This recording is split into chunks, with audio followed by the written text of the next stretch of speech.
உங்களை பார்த்து ஒருவர் யார் என்று கேட்டால் என் பெயர் திருச்சி சிவா. நான் MABL படித்திருக்கிறேன். நான் IAS தேர்வு எழுதினேன். எனக்கு தமிழ் உணர்வு அதிகம். நான் எந்த இடத்திலும் நான் யார் என்பதை மறந்ததில்லை. இத்தனையும் நான் சொல்ல வேண்டியதில்லை. ஒற்றை வார்த்தையில் சொல்வேன், நான் திமுக காரன். அவர் உடல் பற்றி எறிகிறது வீதியிலே. தமிழ் வாழ்க, இந்தி ஒழிக என்று சொல்லிக் கொண்டிருக்கிறார். ஓடி சென்று அணைக்கப் போகிற போது அவர் சொல்கிறார், நீங்கள் தீயை அணைக்கலாம், என்னை காப்பாற்ற முடியாது. நான் ஏற்கனவே தூக்க மாத்திரைகள் சாப்பிட்டிருக்கிறேன்.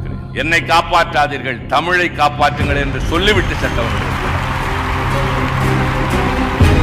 இந்த சமுதாயத்தில் இருக்கிற ஏற்றத்தாழ்வுகளை, சாதியினால் மதத்தினால் இருக்கின்ற பிரிவுகளை அகற்றுவதற்கு பெரியார் கண்ட நிறம் கருப்பு. பொருளாதார ஏற்றத்தாழ்வு, உயர்ந்தவன் தாழ்ந்தவன், உழைப்பவன் உண்டு கொழுப்பவன், இதை போக்குவதற்காக மிகப்பெரிய அறிஞன் காரல் மார்க்ஸ் கண்ட நிறம் சிவப்பு. பொருளாதார பேதங்களை நீக்க சில கட்சி, சமுதாய இழிவை போக்க சில கட்சிகள், ஆனால் இரண்டுக்கும் சேர்த்து போராடுகிற திமுகவின் நிறம் கருப்பு சிவப்பு.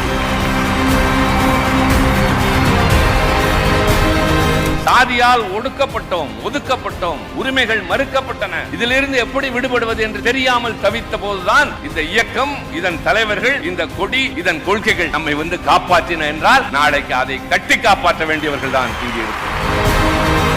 திமுக இளைஞரணி நடத்திய இளம் பேச்சாளர்களுக்கான 2 நாள் பயிற்சி முகாம். திராவிட இயக்கத்தின் தனித்துவத்தையும் திமுகவின் மகத்துவத்தையும் எடுத்துரைத்த திமுக கழக கொள்கை பரப்பு செயலாளர் திருச்சி சிவா அவர்களின் சிறப்புரை இன்று மாலை 6:30 மணிக்கு நமது கலைஞர் செய்திகள் தொலைக்காட்சியில்.